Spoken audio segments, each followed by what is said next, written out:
여기 심각한 중화 사상을 가진 중국 여성이 있습니다. 이 여성은 대학 졸업을 기념으로 태어나서 처음으로 유럽 여행을 하면서 다른 나라 사람들이 생각하는 한국과 중국의 모습을 알게 되고 충격에 빠졌다고 합니다. 본인이 겪은 일들을 많은 사람들에게 공유하고 싶고 중국인들이 왜 중화 사상을 강하게 가지고 있는지 그 배경과 현실을 알리고 싶다고 말하며 사연을 보내왔는데요. 대체 무슨 사연일지 오늘 사연 바로 시작하겠습니다. 안녕하세요. 저는 리우 메이링입니다. 어릴 때부터 중국이 세계에서 가장 위대한 나라라고 배우며 자랐어요. 우리 가족은 중화 사상이 매우 강해서 저 역시 중국인으로 태어난 것에 대해 큰 자부심을 가지고 있었습니다. 다른 나라들은 중국에 비해 열등하다고 생각했고 미국 정도가 중국보다 조금 더 잘 살지만 그것도 곧 따라잡을 수 있을 거라고 믿었어요. 학교에서 배우는 모든 것이 중국의 우수성을 강조했고 집에서도 끊임없이 중국의 역사와 문화에 대한 자부심을 주입받았어요. 이런 환경에서 자라다 보니 다른 나라에 대해 생각할 때마다 우월감이 느껴졌습니다. 그것은 마치 당연한 것처럼 여겨졌고 그 감정에 의문을 제기할 생각조차 하지 않았어요. 중학교에 들어가면서 저의 중화 사상은 더욱 강해졌습니다. 역사 수업에서 중국의 찬란한 문명에 대해 배울 때마다 저는 깊은 감동을 느꼈어요. 특히 실크로드를 통해 중국의 문화가 서양에 전파되었다는 이야기를 들었을 때 저는 중국이 세계 문명의 중심이라고 확신하게 되었습니다. 그때부터 저는 다른 나라들의 문화와 역사에 대해 별로 관심을 갖지 않게 되었어요. 어차피 모든 게 중국에서 시작되었을 텐데 굳이 알 필요가 있을까? 라는 생각이 들었거든요. 우리 가족은 특히나 중화 사상이 강했어요. 할아버지는 항상 중국은 세계의 중심이라고 말씀하셨고 부모님도 외국 브랜드보다는 중국 제품을 선호하셨습니다. 명절 때마다 우리 가족은 중국의 전통 의상을 입고 조상님께 제사를 지냈어요. 이런 환경에서 자라다 보니 저에게 중국인이라는 정체성은 그 무엇보다도 중요한 것이었습니다. 15살 때 아버지가 회사 일로 잠시 미국에 다녀오셨어요. 돌아오신 아버지는 미국의 발전상에 대해 이야기하셨지만 곧 그래도 우리나라가 더 좋아라고 말씀하셨죠. 저는 그때 아버지의 말씀에 고개를 끄덕이며 역시 중국이 최고야라고 생각했습니다. 지금 생각해보면 아마도 아버지도 내심 충격을 받으셨을지 모르겠어요. 하지만 우리 가족의 뿌리 깊은 중화 사상은 그런 현실을 인정하지 않게 만들었던 것 같아요. 대학에 들어가서도 이런 생각은 변하지 않았어요. 오히려 더 강해졌죠. 국제정치학을 전공하면서 중국의 글로벌 영향력에 대해 배웠고 중국의 경제 성장과 군사력 증강에 대해 자부심을 느꼈습니다. 수업 시간에 교수님들은 중국이 곧 세계 최강 대국이 될 것이라고 말씀하셨고 저는 그 말을 전적으로 믿었어요. 대학 2학년 때 국제학술대회에 참석할 기회가 있었습니다. 그곳에서 다른 나라 학생들과 토론을 하면서 처음으로 제 생각이 편협할 수 있다는 의문이 들었어요. 한 미국 학생이 중국의 인권 문제에 대해 질문했을 때 저는 당황스러웠습니다. 그동안 그런 문제에 대해 깊이 생각해 본 적이 없었거든요. 순간 화가 나기도 했지만 동시에 제가 모르는 부분이 있다는 것을 인정할 수밖에 없었어요. 하지만 그때는 그저 그들이 중국을 잘 모르기 때문에 그런 거야라고 생각하며 넘어갔습니다. 한국에 대해서는 특별한 감정이 없었습니다. 사실 한국이라는 나라에 대해 깊이 생각해 본 적도 없었어요. 주변 사람들이 한국은 중국의 문화를 훔치고 베낀다고 말하곤 했지만 저는 그저 작은 나라일 뿐이라고 생각했어요. 한국이 아무리 노력해도 중국보다 위대해질 수는 없을 거라고 확신했고 오히려 그들의 노력이 안타깝게 느껴졌습니다. 한 번은 대학 도서관에서 한국에 관한 책을 우연히 발견했어요. 호기심에 펼쳐봤는데 그 책에는 한국의 급속한 경제 성장과 문화적 영향력에 대해 설명되어 있었습니다. 처음에는 흥미롭게 읽었지만 곧 의심이 들기 시작했어요. 어떻게 그렇게 작은 나라가 그런 성과를 낼 수 있을까? 라고 생각했죠. 책의 내용이 과장되었거나 잘못되었을 거라고 결론 내리고 그 책을 다시 서가에 꽂아두었습니다. 그 책을 읽고 난 후 잠시 동안 한국에 대해 궁금증이 생겼어요. 인터넷에서 한국에 대해 검색해 보려고 했지만 중국의 인터넷 검열 때문에 많은 정보를 얻을 수 없었습니다. 인터넷 검열 때문에 한국의 실제 모습을 자세히 알 수는 없었지만 가끔 친구들 사이에서 유행하는 한국 드라마를 몰래 다운받아 본 적이 있어요. 처음 한국 드라마를 봤을 때 저는 그 화려한 영상미와 감동적인 스토리에 푹 빠졌습니다. 드라마 속 한국의 모습이 꽤 잘 살아 보이긴 했지만 우리가 교육받은 내용과 언론에서 전하는 정보를 믿었기 때문에 한국은 일부 지역만 잘 살고 대부분은 가난하다고 생각했습니다. 심지어 중국의 가장 못 사는 시골 마을보다도 못 산다고 들었기 때문에 그것을 굳게 믿고 있었어요. 이런 생각을 하면서도 드라마 속 모습과 제가 알고 있던 현실 사이의 괴리감에 혼란스러웠습니다. 한 번은 친구와 함께 한국 드라마를 보다가 서울의 번화가 장면이 나왔어요. 화려한 네온사인과 세련된 건물들, 패션으로 차려입은 사람들을 보며 저는 와, 서울이 생각보다 멋있네. 라고 말했죠. 그러자 친구가 에이, 저건 다 가짜야. 드라마니까 그렇게 찍은 거지. 실제로는 훨씬 더 초라할 거야. 라고 말했어요. 저는 그 말에 고개를 끄덕였습니다. 그때는 그게 사실이라고 믿었으니까요. 그 드라마를 본 후 저는 한동안 혼란스러웠어요. 드라마 속 한국의 모습과 제가 알고 있던 한국의 이미지 사이에 큰 차이가 있었거든요. 하지만 결국 저는 제가 알고 있던 사실을 선택했습니다. 드라마는 허구일 뿐이야. 현실은 분명 다를 거야 라고 스스로를 설득했죠. 저는 중국의 명문대학에 진학해서 가족의 자랑이 되었습니다. 부모님은 제가 입학한 날 눈물을 글썽이시며 얼마나 자랑스러워 하셨는지 모릅니다. 그때 저는 내가 중국의 미래를 이끌어갈 인재 중 한 명이 되는 거야 라고 생각했어요. 그 책임감과 자부심이 가슴속에서 불타올랐습니다. 졸업 후에는 중국 정부를 위해 일하고 싶다는 꿈을 가지고 있었어요. 그것이 제가 중국을 위해 할 수 있는 가장 훌륭한 일이라고 믿었거든요. 그런 제게는 어렸을 때부터 친하게 지낸 친구가 한 명 있었는데 그 친구는 저와 달리 한국에 대해 궁금해하고 긍정적으로 평가했습니다. 그 친구는 오래전부터 한국에 가보고 싶어 했고 결국 한국의 대학교 교환학생 프로그램에 지원해서 떠나게 되었어요. 친구가 한국으로 떠나기 전 우리는 작별 인사를 나눴어요. 저는 친구에게 거기 가서 조심해. 한국 사람들이 중국인들이 부러워서 함부로 대한다고 하더라. 라고 말했죠. 친구는 웃으며 걱정 마. 난 오히려 기대돼. 한국에서 뭘 배울 수 있을지 궁금해. 라고 대답했어요. 그때 저는 친구가 너무 순진하다고 생각했습니다. 친구가 한국에 간 후 처음 몇 주 동안은 연락이 뜸했어요. 저는 아마도 한국 생활이 힘들어서 그럴 거야 라고 생각했죠. 하지만 한 달쯤 지나자 친구에게서 긴 메시지가 왔어요. 메시지에는 한국 생활에 대한 감동과 놀라움이 가득했습니다. 친구는 한국에 발달된 대중교통, 깨끗한 거리, 친절한 사람들에 대해 열정적으로 썼어요. 저는 그 메시지를 읽으며 설마 정말 그럴까? 라는 의구심이 들었지만 여전히 믿기 힘들었습니다. 친구가 교환 프로그램을 마치고 중국으로 돌아온 후 한국이 엄청나다면서 계속 한국 이야기만 하고 다시 가고 싶어 했습니다. 처음에는 친구의 이야기를 흥미롭게 들었어요. 하지만 점점 짜증이 나기 시작했죠. 어떻게 그렇게 작은 나라를 그렇게 칭찬할 수 있지? 라는 생각이 들었어요. 한 번은 친구와 함께 카페에 앉아 이야기를 나누다가 크게 다투게 되었어요. 친구가 한국의 기술력은 정말 대단해. 우리도 배울 점이 많아. 라고 말하자 저는 화가 나서 너 정신이 들어있는 거야?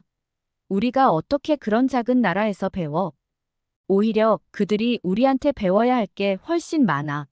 라고 소리쳤죠. 카페에 있던 다른 손님들이 우리를 쳐다봤지만 저는 아랑곳하지 않았어요. 그날 이후로 우리 사이는 어색해졌습니다. 얼마 후 친구는 어학연수를 핑계로 결국 한국으로 떠났어요. 친구를 배웅하러 공항에 갔을 때 저는 복잡한 감정이 들었습니다. 한편으로는 친구가 보고 싶을 것 같았고, 다른 한편으로는 친구가 중국을 배신하는 것 같아 화가 났어요. 비행기가 이륙하는 것을 보며 저는 대체 한국이 어떤 나라인지 궁금해지기 시작했습니다. 호기심에 중국에서 인터넷으로 한국에 대한 여러 가지를 검색해 봤어요.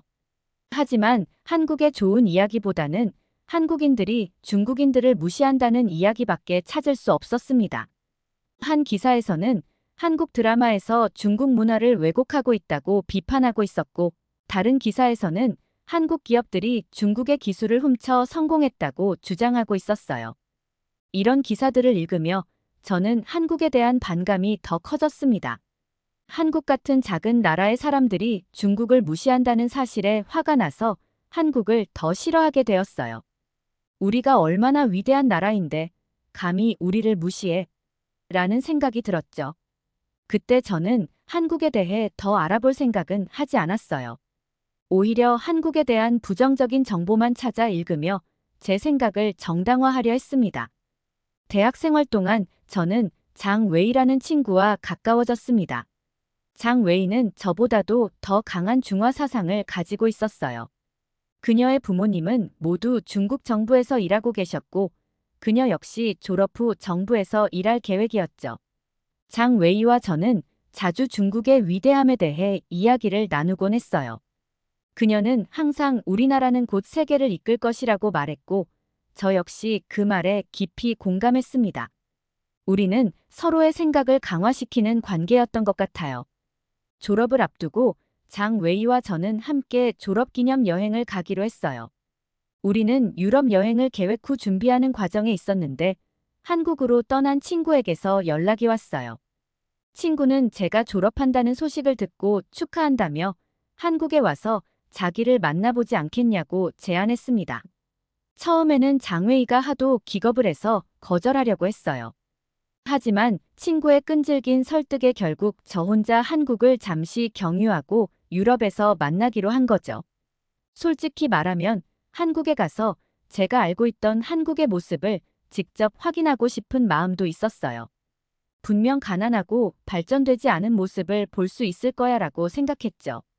한국행 비행기를 탑승하면서 저는 긴장감과 약간의 거부감이 섞인 복잡한 감정을 느꼈어요. 비행기 창밖으로 보이는 구름을 바라보며 곧 마주하게 될 한국의 모습에 대해 생각했습니다. 정말 우리가 알고 있는 것처럼 후진국일까? 드라마에서 본 것처럼 발전된 모습일까? 이런 생각들이 제 마음속에서 뒤엉켰습니다. 공항에 도착해서 처음 몇 분 동안 저는 그저 멍하니 주변을 둘러보기만 했어요. 인천국제공항은 제가 상상했던 것과는 완전히 달랐습니다. 깨끗하고 현대적인 시설, 효율적인 시스템. 중국의 어떤 공항보다도 더 인상적이었어요. 처음에는 공항만 이렇게 해놓은 거겠지라고 생각했습니다. 하지만 공항에서 나와 서울로 향하는 길에 제 생각이 완전히 바뀌기 시작했어요. 최신식 지하철을 타고 가면서 저는 눈을 의심했습니다. 지하철 안은 깨끗했고 승객들은 질서 있게 행동했어요. 화면에는 다국어로 정보가 표시되고 있었고 와이파이도 무료로 제공되고 있었습니다. 이게 정말 한국인가? 라는 생각이 들었죠. 서울 도심에 도착해서는 더 큰 충격을 받았어요. 거리를 걸어다니는 사람들은 모두 세련되고 부유해 보였습니다. 고층 건물들이 즐비했고 거리는 깨끗했어요. 곳곳에 첨단 기술이 적용된 모습을 볼 수 있었습니다. 스마트폰으로 결제하는 사람들, 전기차 충전소. 이런 모습들을 보며 저는 혼란스러워졌어요. 이게 정말 우리가 알고 있던 그 한국인가? 라는 의문이 계속 들었습니다. 친구를 만났을 때 저는 아직도 어리둥절한 상태였어요. 친구는 제 표정을 보고 웃으며 말했습니다. 어때? 내가 말했던 것과 같지? 한국은 정말 대단해. 저는 말문이 막혔어요. 그동안 제가 얼마나 편견에 사로잡혀 있었는지 깨닫기 시작했습니다. 친구와 함께 서울 곳곳을 둘러보면서 저는 점점 더 충격을 받았어요. 한강공원에서는 많은 사람들이 여가를 즐기고 있었고, 박물관에서는 한국의 역사와 문화를 자세히 볼 수 있었습니다. 특히 기억에 남는 건 디지털 도서관이었어요. 첨단 기술과 전통적인 도서관의 조화가 인상적이었습니다. 하지만 제 마음 한구석에서는 여전히 의심이 있었어요. 이건 분명 서울의 일부분일 뿐이야. 다른 지역은 분명 가난하고 발전되지 않았을 거야. 라고 생각하며 2일간의 짧은 한국 여행을 마치고 유럽 여행을 떠났어요. 유럽에 도착해서 여러 나라를 여행하면서 저는 또 다른 충격을 받았습니다. 여러 나라의 사람들을 만나는데 유럽 사람들은 자꾸 저를 한국인이라고 생각하고 말을 걸었어요. 처음에는 기분이 나빴습니다. 어떻게 중국인을 한국인으로 착각할 수 있지? 라고 생각했죠. 하지만 더 놀라운 일은 제가 중국인이라고 말했을 때 일어났어요. 많은 사람들이 실망하는 기색을 보였던 거예요. 한 프랑스 여성은 중국인이구나. 난 한국인인 줄 알았어. 한국 문화에 관심이 많거든. 이라고 말했습니다. 저는 당황스러웠어요. 왜 사람들이 한국인을 더 선호하는 걸까요? 이런 경험들이 쌓이면서 저는 점점 더 한국의 국제적 위상에 대해 깊이 생각하게 되었어요. 한국이 세계적으로 이렇게 큰 영향력을 가지고 있다는 사실이 놀라웠습니다. 동시에 우리나라는 이렇게 크고 오랜 역사를 가졌는데 왜 사람들은 오히려 한국에 더 관심이 많을까? 라는 의문이 들었습니다. 그러던 중 로마의 한 광장에서 특별한 경험을 했어요. 거기서 공연이 열리고 있었는데 전 세계에서 온 많은 사람들이 엄청나게 열광하며 노래를 따라 부르고 춤을 추고 있었어요. 처음에는 무슨 일인지 몰랐습니다. 하지만 곧 그것이 한국의 K-팝이라는 걸 알게 되었어요. 저는 그 광경을 보며 충격을 받았습니다. 이렇게 많은 외국인들이 한국 음악에 열광하다니. 공연이 끝난 후 저는 그 자리에 한동안 멍하니 서 있었어요. 머릿속이 복잡했습니다. 한편으로는 한국의 성공이 부럽기도 했고, 다른 한편으로는 중국인으로서 자존심이 상하는 것 같기도 했어요. 장 웨이는 이런 상황에 대해 전부 부정적이었어요. 계속해서 한국을 비판하고 처음 만난 사람들에게 한국에 대해 안 좋은 이야기를 하기도 했죠. 장 웨이의 이야기를 들은 사람들은 우리를 이상하게 쳐다보며 무시했어요. 그럴수록 장 웨이는 더더욱 분해하면서 한국을 비난했어요. 이건 다 일시적인 현상일 뿐이야. 곧 사람들은 중국 문화에 더 관심을 가질 거야. 라며 현실을 부정하는 말도 수도 없이 했어요. 하지만 저는 유럽 여행을 하면 할수록 저는 중국의 위상보다 한국의 위상이 더 높다는 사실을 인정하게 되었어요. 사람들은 한국 제품을 선호했고 한국 문화에 관심이 많았습니다. 심지어 일부 유럽 청년들은 한국어를 배우고 있다고 말하기도 했어요. 이런 경험들은 저에게 큰 충격이었습니다. 중국이 세계 최고라고 믿었던 제 생각이 조금씩 흔들리기 시작했어요. 장 웨이와 저는 여행 내내 의견 충돌을 겪었어요. 그녀는 여전히 중국 중심적인 사고를 고수했고 우리가 보고 경험한 것들을 무시하려 했습니다.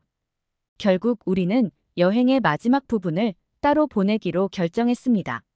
혼자 여행을 하면서 저는 더 많은 사람들과 대화를 나누고 다양한 문화를 경험할 수 있었어요. 프라하의 한 호스텔에서 만난 다국적 여행자들과 이야기를 나누며 저는 세계가 얼마나 다양하고 아름다운지 깨달았습니다. 그들은 각자의 나라에 대한 자부심을 가지고 있으면서도 다른 문화를 존중하고 배우려는 태도를 보였어요. 이런 모습을 보며 저는 진정한 애국심이란 무엇인지에 대해 다시 생각하게 되었습니다. 유럽 여행을 마치고 중국으로 돌아왔을 때 너무나도 혼란스러웠습니다. 그동안 제가 믿어왔던 많은 것들이 사실이 아니었다는 걸 알게 되었으니까요. 믿고 싶지 않았지만 한국이 정말로 발전된 나라이며 세계적으로 큰 영향력을 가진 나라라는 걸 인정할 수밖에 없었죠. 그래서 저는 다시 한번 한국 여행을 계획했어요. 이번에는 2주라는 긴 시간 동안 한국의 여러 지역을 방문하기로 했습니다. 한국의 실체를 더 깊이 알고 싶었거든요. 두 번째 한국 여행에서 저는 서울뿐만 아니라 경주, 전주, 부산 등 다양한 지역을 방문했어요. 경주에서는 한국의 오랜 역사와 문화를 직접 눈으로 볼 수 있었고, 전주에서는 한국의 전통과 현대가 조화롭게 공존하는 모습을 발견할 수 있었습니다.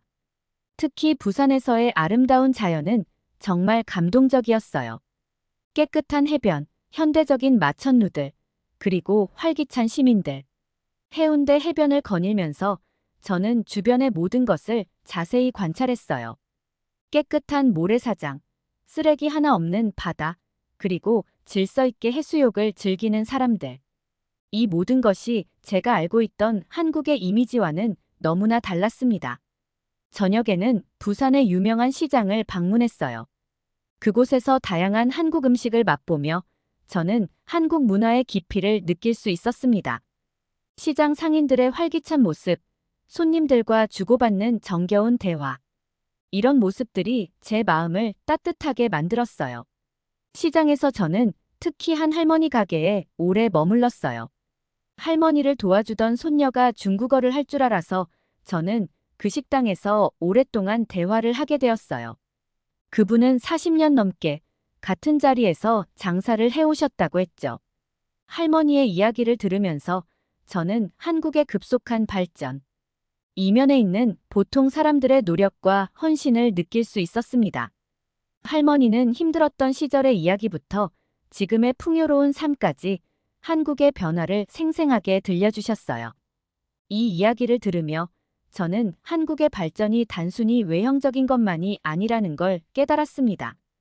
이 여행 동안 저는 제가 생각했던 가난한 한국의 모습을 어디에서도 찾아볼 수 없었습니다. 오히려 어딜 가나 발전된 모습, 깨끗한 환경, 친절한 사람들을 만날 수 있었어요.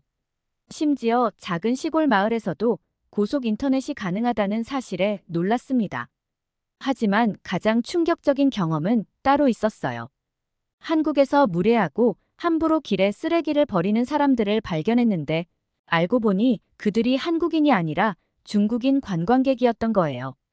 저는 너무나 부끄러웠습니다. 여행 마지막 날 중국으로 돌아가기 전 서울에서 살고 있는 제 친구를 다시 만났습니다. 친구와 함께 한국의 여러 모습에 대해 이야기를 나누면서 저는 그동안 제가 얼마나 한국에 대해 오해하고 있었는지 깊이 깨닫게 되었어요. 친구는 한국의 교육 시스템, 기술 혁신, 문화 산업 등에 대해 상세히 설명해 주었고 저는 그 모든 것에 감탄할 수밖에 없었습니다. 중국으로 돌아간 후 저는 한국에 대해 더 깊이 공부하기로 결심했어요.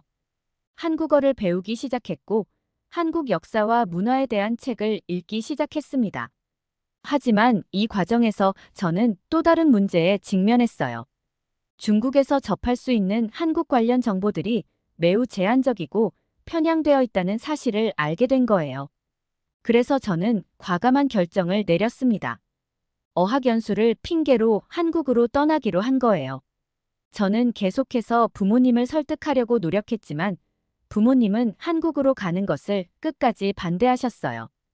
한국 같은 나라에서 뭐 배울 것이 있냐며 아버지는 크게 화를 내셨죠. 하지만 저는 제 결정을 굽히지 않았고 한국으로 떠났습니다. 처음 한국에서의 생활은 쉽지 않았어요. 언어의 장벽과 문화 차이로 많은 어려움을 겪었지만 점차 적응해 나갔습니다. 한국어 학원에 다니면서 열심히 공부했고 한국인 친구들도 사귀게 되었어요. 한국에서 지내면서 저는 매일같이 새로운 것을 배우고 경험했습니다. 한국의 교육 시스템, 기업 문화, 사회복지제도 등 모든 것이 신선하고 흥미로웠어요. 특히 한국의 IT 기술과 스타트업 생태계는 정말 놀라웠습니다. 한국 생활을 하면서 가장 놀라웠던 것 중 하나는 시민들의 높은 시민의식이었어요. 길거리에 쓰레기를 함부로 버리지 않고 대중교통에서 질서를 잘 지키는 모습을 보며 많은 것을 배웠습니다. 문화적인 면에서도 많은 것을 경험했습니다. K-팝 콘서트에 가보기도 하고 한국의 전통 공연을 관람하기도 했어요. 동시에 저는 제 자신의 변화도 느낄 수 있었습니다. 예전에는 중국이 최고라는 생각에 사로잡혀 다른 나라들을 무시했었는데 이제는 각 나라의 장단점을 객관적으로 바라볼 수 있게 되었어요. 한국에서 1년 정도 지내면서 저는 완전히 다른 사람이 되었습니다. 더 이상 편견에 사로잡혀 있지 않고 세상을 더 넓은 시각으로 바라볼 수 있게 되었어요. 한국의 발전상을 인정하면서도 중국의 잠재력과 가능성도 동시에 볼 수 있게 되었습니다. 이제 저는 한국에서 대학원 진학을 준비하고 있어요. 국제관계학을 공부하면서 한국과 중국, 그리고 다른 나라들 사이의 관계를 더 깊이 이해하고 싶습니다. 언젠가는 이 경험을 바탕으로 양국 간의 이해와 협력을 증진시키는 데 기여하고 싶어요. 한국에서의 경험은 제 인생의 큰 전환점이 되었습니다. 이 여정을 통해 저는 단순히 국가의 크기나 역사가 아니라 현재의 발전과 문화적 영향력이 얼마나 중요한지 깨달았어요. 한국의 실제 모습을 보고 경험하면서 제가 가지고 있던 편견과 고정관념이 얼마나 잘못되었는지 알게 되었습니다. 이제 저는 다른 나라와 문화를 더 열린 마음으로 바라보게 되었어요. 중국인으로서의 자부심은 여전히 가지고 있지만 동시에 세계 시민으로서의 정체성도 갖게 되었습니다. 과거의 맹목적인 자부심은 사라지고 이제는 객관적이고 균형 잡힌 시각으로 중국을 바라볼 수 있게 되었습니다.